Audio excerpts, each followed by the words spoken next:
Break के बाद स्वागत है आपका। आप देख रहे हैं शेयर बाजार सबका अधिकार। और बचत करना हमारी आदत में शुमार है, लेकिन इस बचत का निवेश हम कहाँ करें, किस तरीके से करें, ये बड़ा सवाल है। और ये सवाल आपके और हमारे मन में अक्सर उठते हैं। तो आपके इन्हीं सवालों का जवाब है ईटी नाउ स्वदेश का ये स्पेशल शो शेयर बाजार सबका अधिकार। ये सिर्फ एक शो नहीं, ये आपको शेयर बाजार से जोड़ने की एक मुहिम है। इसमें आसान भाषा में वो तमाम जानकारियां हैं जो शेयर बाजार में बेहतर रिटर्न की आपकी राह को आसान बनाएगा और हिंदुस्तान की तेजी से हो रही तरक्की में आपको भी हिस्सेदार बनाएगा। हमारे दो गेस्ट तो हमारे साथ जुड़े हुए हैं, महेश ओझा जी और उसी के साथ रवि जी भी है हमारे साथ। शुक्रिया हमारे साथ समय निकालकर ईटी नाउ स्वदेश पर जुड़ने के लिए। सबसे पहला सवाल अभिनव से ले लेते हैं, जो उन्होंने वैस्कॉन इंजीनियरिंग पर भेजा है। उनके पास हमारे साथ जुड़ चुके हैं। जो क्यूआर कोड है आपके स्क्रीन पर, उसके द्वारा आप अपने सवाल हम तक पहुंचा सकते हैं। आप उस क्यूआर कोड को स्कैन करके अपने सवाल हम तक पहुंचा सकते हैं और सरल भाषा में उसका जवाब हमारे गेस्ट आप तक पहुंचाएंगे। हम बात कर रहे थे वैस्कॉन इंजीनियरिंग की और अभिनव ने अपना सवाल हमें कॉल किया है। अभिनव, बताएं कौन से स्टॉक पर आप राय लेना चाहेंगे, कितने शेयर है आपके पास और आपका टाइम होराइजन क्या रहेगा? ये मैं रतन पावर के बारे में पूछना चाहता हूँ। ये मेरे पास 6000 शेयर्स हैं, 10.5 रुपए के भाव पे।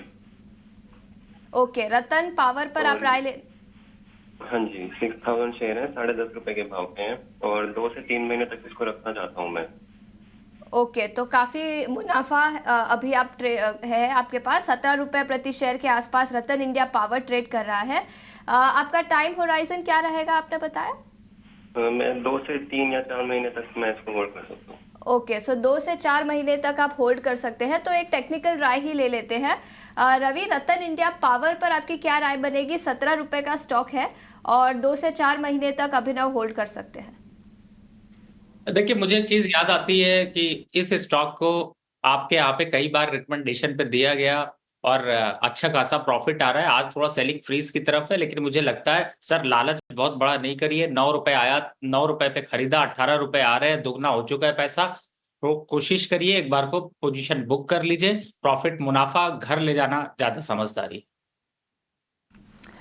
चलिए, तो ये सलाह आपको रतन इंडिया पावर पर दी जा रही है। और शेयर बाजार सबका अधिकार एक ऐसा शो जहां पे न सिर्फ स्टॉक स्पेसिफिक सवाल आप पूछ सकते हैं, बल्कि इक्विटी बाजार से जोड़ने की हमारी ये बेहद खास मुहिम, यहाँ पर हर तरह के सवालों के जवाब दिए जाते हैं। स्टॉक स्पेसिफिक हो या कोई रणनीति आपको शेयर बाजार में आगे बढ़ने को लेकर बनानी हो। सवाल पूछने का तरीका बहुत आसान है। देखिए, क्यूआर कोड आपकी स्क्रीन पर फ्लैश हो रहा है, इसको स्कैन करना है। स्कैन करते ही आप एक व्हाट्सएप नंबर पर जुड़ जाएंगे। उस नंबर पर अपने सवाल छोड़ देने हैं। ये तो व्हाट्सएप हो गया। यूट्यूब देख रहे हैं, लाइव देख रहे हैं इस वक्त, कमेंट बॉक्स पर अपने सवाल डालिए, तुरंत आपके सवालों के जवाब गेस्ट लाइव देंगे। और नीता जसवानी मेरे साथ फोन लाइन पर जुड़ चुकी हैं। नीता, गुड मॉर्निंग, स्वागत है आपका शेयर बाजार सबका अधिकार में। धन्यवाद अपना सवाल भेजने के लिए, बताइए। आई एम होल्डिंग यूपीएल के स्टॉक है। ओके, किस रेट पर? 498। 498, बहुत बढ़िया नीता। और कब तक और रुकना चाहती हैं इसमें? 6 मंथ और होल्ड कर। 6 महीना। नीता, और भी स्टॉक्स में पैसे लगाती हैं क्या? हाँ जी, आपके ही चैनल पे संजीव भसीन जी को सुनती हूँ रेगुलर। चलिए, बहुत बढ़िया, बहुत अच्छा लगा। और खुद ही आप ट्रैक करती हैं अपने स्टॉक की मूवमेंट्स को और तमाम जानकारियाँ खुद ही बटोरती हैं? हाँ जी, सब ईटी नाउ पे ही देखती हूँ। चलिए, बहुत अच्छा लगा। आप जैसे दर्शक जब कॉल करते हैं और ख़ासतौर से आप जैसी महिला दर्शक जब कॉल करती हैं ना, तो हमें थोड़ा सा प्रोत्साहन मिलता है। हमें लगता है कि हमारे काम का कहीं कुछ तो असर हो ही रहा है। बहरहाल, 6 महीने का नज़रिया, महेश के पास ही मैं आती हूँ। महेश, 498 की इनकी बाइंग है यूपीएल में और रुक सकती हैं ना, फिलहाल मुनाफे में है? डेफिनेटली स्टॉक्स में काफी टाइम के बाद में वापस से अपसाइड का ट्रैक्शन हुआ है और यहाँ पे एक मानसून भी है। मानसून भी अगर देखे तो टाइम ऑन टाइम है, तो यहाँ से कोई दिक्कत फिलहाल नहीं दिख रही है। तो ये स्टॉप लॉस थोड़ा सा लोअर लगाइए तो ताकि इनका मुनाफा जो है थोड़ा अच्छा खासा देखने को मिले। एक 508 का स्टॉप लॉस लगाइए। यूपीएल में 6 महीने का नजरिया तो कम से कम 580 से 590 तक के लेवल जो है यूपीएल में इनको देखने को मिल सकते हैं। कंपनी फंडामेंटली काफी बढ़िया है, उसमें कोई दिक्कत है नहीं। और रिसेंट जो है मानसून से उससे कंपनी को फायदा भी मिलने के पूरे पूरे गुंजाइश है। तो यहाँ से ये डेफिनेटली होल्ड रहेगा। अगर इसको बाइंग करना है तो भी बाइंग किया जा सकता है। टेक्निकली भी ये स्टॉक थोड़ा सा अच्छा लग रहा है। बिल्कुल, तो ये राय है यूपीएल पर होल्ड की सलाह, और अगर आपको खरीदना है तो आप खरीद भी सकते हैं करंट लेवल्स पर। आगे बढ़ते हैं और आरईसी पर नज़र डालते हैं। याद रखें, आरईसी पीएफसी काफ़ी चले हैं इरडा के आईपीओ के बाद, और रोहन ने आरईसी पर अपना सवाल भेजा है। टाइम होराइजन तो नहीं बताया, तो थोड़ा short term time horizon consider करके रवि जी से क्वेश्चन पूछना चाहूँगी। आरईसी पर आपकी क्या राय बनेगी? अगर नए पोजीशंस लेने हैं तो क्या ये सही समय होगा? देखिए शीशा जी, इस समय आरईसी को अगर देखते तो काफी बढ़ चुका है। मुझे लगता है कि पुराने जो लोग हैं उनको थोड़ा प्रॉफिट बुक कर लेना चाहिए। और चूंकि यहाँ पर आप सबके अधिकार की बात कर रही, तो ऐसा तो हो नहीं सकता कि मैं ये कहूँ कि आप इसको नहीं खरीदे तो कुछ मत खरीदे। एनएचपीसी इस समय उसमें अट्रैक्शन ज्यादा दिखाई दे रहा है, ज्यादा कॉन्फिडेंस दिखाई दे रहा है, और सेम देखे तो वहां पर आपको जो है वो एक मौका मिल सकता है। तो मुझे लगता है कि आरईसी पर प्रॉफिट अगर आपके पास है तो प्रॉफिट बुक कर ले, और थोड़ा देर करेक्शन का वेट करें। 450 के आसपास आएगा, दोबारा चढ़ेंगे, लेकिन तब तक के लिए फंड कहाँ डालना है? एनएचपीसी पे डाल दीजिए। एनएचपीसी का टारगेट है 118 रुपए का। मुझे लगता है कि थोड़ा सा ट्रेंड स्विच करेंगे तो थोड़ा मुनाफा और बढ़ा लेंगे। उषा जी मेरे साथ फोन लाइन पे जुड़ी हैं इस वक्त। नमस्कार। नमस्कार मैम। कैसी हैं आप? कहाँ से बोल रही हैं? जी मैं उज्जैन मध्य प्रदेश से बोल रही हूँ। चलिए, वाह, बहुत बढ़िया। सोमवार के दिन महाकाल की जगह से कॉल आ रहा है, और अच्छी बात यह है कि आप लगातार शो में दूसरी महिला निवेशक हैं जो सवाल पूछ रही हैं। बताइए मैम, कैसे सहायता करें आपकी? जी मैडम, मेरे पास एल&टी फाइनेंस के 307 शेयर पड़े हुए हैं, और उनका बाइंग प्राइस है 172.50। 172.50, ओके। हाँ जी, तो मैं ये जानना चाह रही हूँ कि मुझे उसके लिए कितना वेट करना, बहुत काफी समय हो गया है, वो ऊपर नहीं गया है, तो वही जानना चाहती कि मुझे वेट करना चाहिए या एग्जिट होना चाहिए। चलिए, आपके बाइंग प्राइस से तो बहुत टूट ही चुका है। नियर टर्म आउटलुक ही ले लेते हैं रवि। पहले तो कविता जी, जो माताएं और बहनें कॉल कर रही हैं इनके लिए बहुत बहुत धन्यवाद, क्योंकि बड़ी खुशी मिलती है। आपने अभी पीछे जो है वो एक बहन जी से बात की थी, और मुझे बड़ी खुशी मिलती है कि जब गृहिणियां आगे आती हैं तो कहीं ना कहीं से सबको पीछे छोड़ती है, और आपका जो ये ध्येय है वो सॉल्व हो रहा है। तो आपको बहुत बहुत धन्यवाद। आपने सवाल पूछा, देखिए आपकी दुविधा तो बहुत अच्छी है। इस समय 166 पे है और 172 पे लिया हुआ है। ट्रेड चल नहीं रही, बहुत देर इंतजार कर लिया तो थोड़ा उतर जाते हैं। वैसे फंडामेंटल और टेक्निकल दोनों इसके अच्छे हैं, लेकिन मैं ये कहूंगा कि इस ट्रेंड को बदलिए।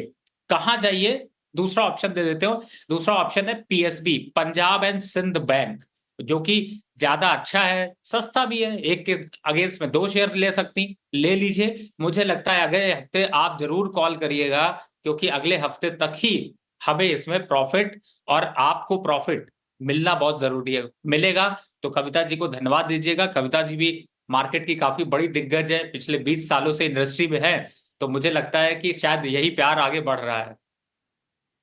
चलिए, दिग्गज तो हम हैं, लेकिन आप भी कम नहीं हैं। आप जैसे तमाम पैनलिस्टों का भी हम धन्यवाद देना चाहते हैं जो हमारी इस मुहिम में हमारे साथ जुड़े हैं और इस मुहिम को, इस मकसद को आगे बढ़ा रहे हैं। तो धन्यवाद उषा जी, अपना सवाल भी हमें भेजने के लिए। आशीषा, अगला सवाल पूछना चाह रही हैं दर्शक का। बिल्कुल, इनफैक्ट आगे बढ़ते हैं और एफएनओ सेगमेंट पर फोकस करते हैं। एफएनओ शेयरों के लिए चुनाव मानदंड में सेबी बदलाव कर सकता है। इसको लेकर मार्केट रेगुलेटर सेबी ने कंसंट्रेशन पेपर जारी किया है। पूरी डिटेल्स लेकर मेरे साथ अब शरद दुबे जुड़ चुके हैं। शरद, बताएं क्या डिटेल्स है, सेबी कंसल्टेशन पेपर में क्या है और क्या डिटेल्स लेकर आए हैं आप? जी बिल्कुल, आप जब फोकस करेंगे तो सेबी की नई कंसल्टेशन पेपर आई है, जहाँ पे जो स्टॉक डेरिवेटिव्स है, वायदे बाजार में कौन से स्टॉक आ सकते हैं या हट सकते हैं, उसके ऊपर जो है इम्पोर्टेंट वाइट पेपर आया है। अब इसमें जो है रिव्यू करेंगे एलिजिबिलिटी क्राइटेरिया क्या रहेगी, और ये जो है आगे जाते हुए पब्लिक कमेंट्स भी जो है उनको चाहिए होगा सेबी को। कमेंट जो है अगर आप पब्लिक हैं तो आप सेबी को भेज सकते हैं जून 19 तक, और सेबी उसके बाद रिव्यू करके कम्युनिकेट करेगी वापस। और ये सारे जो स्टॉक्स रहेंगे डिस्क्रिप्शन पे रहेंगे सेबी की कि इसको एफएनओ में लाना है कि नहीं लाना है। ये जो एलिजिबिलिटी क्राइटेरिया अगर मैं सिंपल भाषा में बताऊं तो यहाँ पे कुछ कुछ लिमिट्स है वो बढ़ जाएंगे, जैसे कि एवरेज डेली ट्रेड के लिमिट होते हैं या जिस मार्केट कैप पे जो है स्टॉक ट्रेड करता है या डिलीवरी वैल्यू पे, तो एक्सटेंशन टेक्निकली देखा जाएगा जहाँ पे सीमाएँ बढ़ाई जाएंगी। अब ब्रोकिंग हाउसेज जैसे कि नोवामा और आईएफएल ने जो है इन्होंने 2 लिस्ट निकाले। एक पहला लिस्ट निकाला कि जो स्टॉक है जहाँ पे एफएनओ सेगमेंट से निकाले जा सकते हैं, वो स्टॉक्स के नाम जो है मैं थोड़े पिकअप किए हैं इस लिस्ट में। 10 स्टॉक्स मैंने Abbott India, Bata, Berger Paints, Deepak Nitrite, Granules India, Canfin Homes, JK Cement, doctor Lal PathLabs और यूनाइटेड ब्रूअरीज और सन टीवी जैसे स्टॉक्स जो हैं जो वायदे बाजार से निकल सकते हैं। लेकिन सबसे इम्पॉर्टेंट लिस्ट जो है वो है कि कौन से स्टॉक्स एफएनओ सेगमेंट में घुस सकते हैं। और आज हम स्टॉक्स में कुछ अच्छी तेज़ी भी देख रहे हैं उन नाम में, जैसे कि जोमेटो, येस बैंक जैसे स्टॉक्स और इवन वरुण बेवरेजेस बीएससी में भी फोकस रहेगा। इसके अलावा CG Power, Paytm, PB Fintech, Swan Energy और एंजल वन जैसे स्टॉक्स भी एफएनओ में आ सकते हैं। और Poonawalla Fincorp, Nykaa, Titagarh Rail, KEI Industries और जेएसडब्ल्यू इंफ्रा भी जो है इस लिस्ट में आ सकते हैं। तो आप देख रहे हैं ओवरऑल इन सारे स्टॉक्स में कुछ स्टॉक्स में जो आज वॉल्यूम्स में भी मूवमेंट आ रहा है, क्योंकि ये अनाउंसमेंट जो है ब्रोकरेज एक्सपेक्ट कर रहे हैं कि एफएनओ में इनकी इंक्लूजन आ सकती है। तो ये ओवरऑल सिर्फ एक वाइट पेपर है सेबी का, तो ये डेवलपिंग स्टोरी है, तो इस पे जो है हम और भी चर्चा करेंगे। बिल्कुल, तो सेबी ने एफएनओ की दुनिया के लिए कुछ कंसल्टेशन पेपर निकाला है। अभी सभी स्टेक होल्डर्स से उसके ऊपर राय लेंगे, लेकिन अगर ये इम्प्लीमेंट होता है तो कई सारे स्टॉक्स हैं जो एफएनओ से हट जाएंगे और कुछ स्टॉक्स हैं जो एफएनओ में ऐड हो जाएंगे। शरद, शुक्रिया हमारे साथ जुड़ने के लिए, पूरी डिटेल्स लेकर। आगे बढ़ते हैं और संदीप ने हमारे लिए सवाल भेजा है राजस्थान से बोरोसिल रिन्यूएबल्स पर। उनके पास 80 शेयर है बोरोसिल रिन्यूएबल्स के, जो उन्होंने 523 रुपये प्रति शेयर के दाम पर खरीदे थे। और साउथ इंडियन बैंक पर भी उन्होंने अपना सवाल भेजा है। 1000 शेयर है उनके पास, जो उन्होंने 33 रुपये प्रति शेयर के दाम पर खरीदे थे। दोनों ही स्टॉक्स पर फंडामेंटल राय ले लेते हैं। महेश जी, आपसे पूछना चाहूँगी, रिन्यूएबल में पिछले कुछ महीनों और सालों में काफ़ी फोकस रहा है, तो बोरोसिल रिन्यूएबल पर आपकी क्या राय रहेगी? और पीएसयू बैंक्स में तो काफ़ी एक्शन दिखा ही है, तो साउथ इंडियन बैंक के उनके पास जो 1000 शेयर है उस पर क्या राय रहेगी? देखिए, बोरोसिल रिन्यू के लास्ट जो रिजल्ट आए थे तो वो इतने अट्रैक्टिव नहीं थे, इसके कारण से स्टॉक्स में जो है थोड़ा डाउन साइड ऑलरेडी आ चुका है। अब यहाँ से अपन देखें कि आगे क्या ट्रैक्शन है। अगर इनको शॉर्ट टर्म का नजरिया होगा तो इनको स्विच करना ज्यादा एडवाइजेबल रहेगा। अगर शॉर्ट टर्म का नजरिया ना हो कि लॉन्ग टर्म का नजरिया है, तो बोरोसिल जैसी कंपनी है उनका आउटलुक जो आते रहता है वो काफी पॉजिटिव है। उससे एक आध क्वार्टर के रिजल्ट से कोई ज्यादा फर्क नहीं पड़ता, तो उस हिसाब से अगर देखा जाए तो होल्ड कर सकते हैं। बट अगर इनका शॉर्ट टर्म का नजरिया है तो किसी अदर स्टॉक्स में टाइम बिंग के लिए स्विच किया जा सकता है। तो बोरोसिल का नजरिया जो अगर है तो आप शॉर्ट टर्म के हिसाब से तो थोड़ा एग्जिट करके दूसरे स्टॉक्स में मूव कर लीजिए, वो ज्यादा बेटर रहेगा। बात दूसरी करें अपन साउथ इंडियन बैंक की, साउथ इंडियन बैंक के नंबर्स जो है काफी टाइम से काफी ठीक ठाक आए हैं। एक राइट इश्यू के बाद में थोड़ा सा ट्रैक्शन जो है डाउन साइड में जरूर हुआ है, बट यहाँ से भी ऑप्टिमिस्टिक और आउटलुक जो है पॉजिटिव है। यहाँ से भी इसमें बने रह सकते हैं, अभी तक इसमें जान है। अगर ये 26 का लेवल तोड़ देता है तो फिर यहाँ से एग्जिट करने की सलाह रहेगी, फिलहाल होल्ड करिए। चलिए आगे बढ़ते हैं और कुछ YouTube के दर्शकों को भी जोड़ते हैं। आज मेरी किस्मत में वाकई में सिर्फ महिलाओं के सवाल हैं। श्रावंती परुई जी का सवाल मैं लूँगी। इन्होंने YouTube पे सवाल छोड़ा है अपना, और इनके पास करिए टेक महिंद्रा के लगभग 50 शेयर हैं, बाइंग प्राइस 1100 की है, और बहुत दिन से ऑलरेडी इनके पोर्टफोलियो में है। तो रवि, झटपट राय क्या देना चाहेंगे? टेक महिंद्रा लिया है इन्होंने और 1100 की इनकी बाइंग है। बिना सोचे समझे मुनाफा बुक कर लीजिए और घर में थोड़े लड्डू मिठाई लेकर आइए, क्योंकि 1345 रुपए चल रहा है। मुझे लगता है यहाँ पर आपको प्रॉफिट बुक कर लेना चाहिए। और अभी आज के प्रोग्राम में बहुत चर्चा हुई है, सबसे पहले जीएमआर, फिर उसके बाद एससीसी, फिर उसके बाद कैनरा बैंक, उनमें से कोई शेयर खरीद लीजिए, इस स्टॉक से प्रॉफिट बुक कर लीजिए। बिल्कुल, तो ये राय थी टेक महिंद्रा पर। आईटी सेक्टर से स्टॉक में आज भारी गिरावट, करीब 2.5% की गिरावट।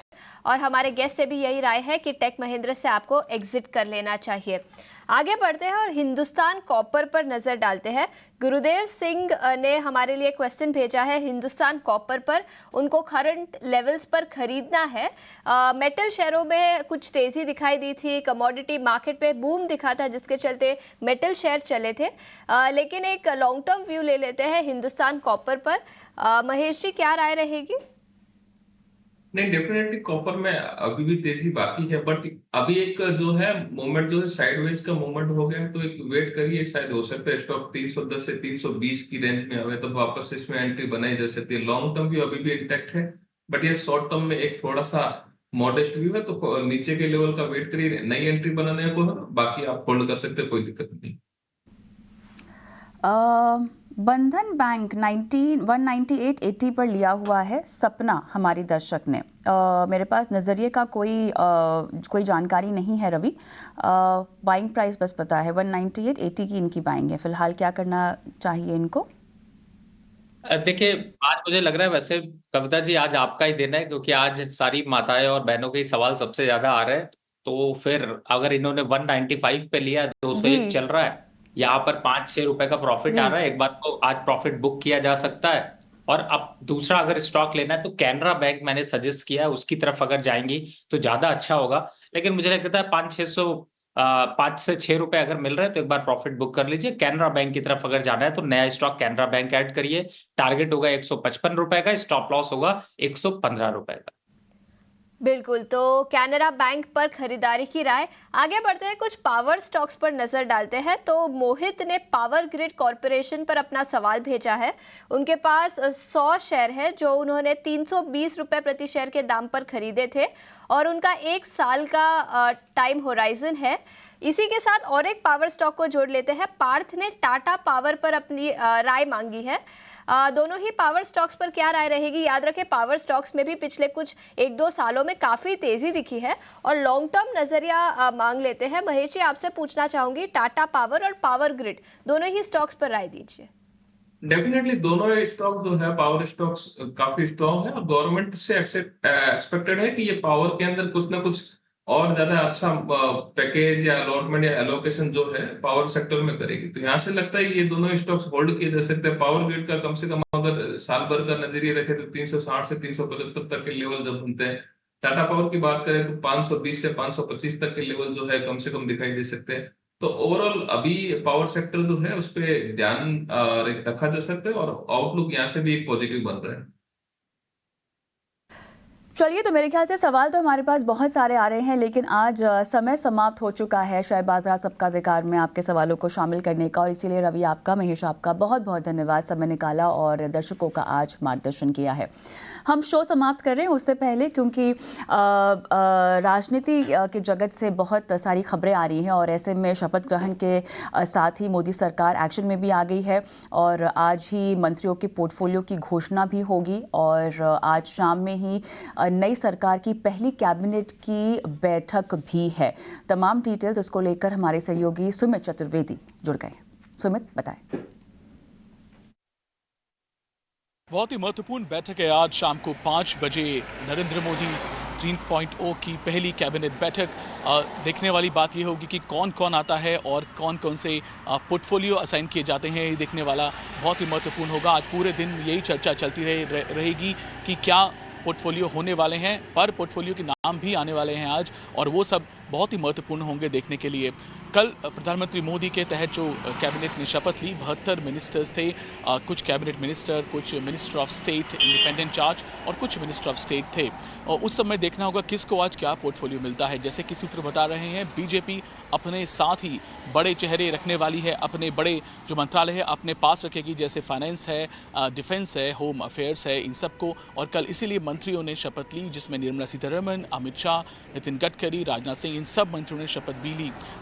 और कुछ एलाइज हैं, जैसे जनता दल यूनाइटेड है, जैसे टीडीपी है, इन सबको भी खुश रखना ज़रूरी है, इसलिए भी उनको मंत्रालय मिलेंगे। आज शाम की कैबिनेट बैठक में ये महत्वपूर्ण देखने वाला होगा कौन कौन आ रहा है। और दूसरा, कुछ मुख्य एजेंडा रहेगा कि 100 डे एजेंडा जो है उस पे काम कितनी जल्दी शुरू हो रहा है। प्रधानमंत्री ने पहले ही कहा है कल ही कि 100 डे एजेंडा पे काम जल्द से जल्द शुरू हो। अगले 5 साल का जो माहौल है, जो ब्यौरा है, वो सब वो भी तैयार रखा जाए लॉन्ग टर्म को देखते हुए और काम जल्द से जल्द शुरू किया जाए। हम जानते हैं कि बजट भी 1 महीने के भीतर आने वाला है, तो उसको देखते हुए तैयारियां जोर शोर से ही चलेंगी। तो आज ये कैबिनेट मीटिंग में यही शुरुआत होगी कि काम को कैसे जोर दिया जाए, कौन कौन मंत्री होंगे और क्या क्या कुछ फैसले भी लिए जा सकते हैं आज, और ये सब देखने वाली बात होगी आज पूरे दिन भर।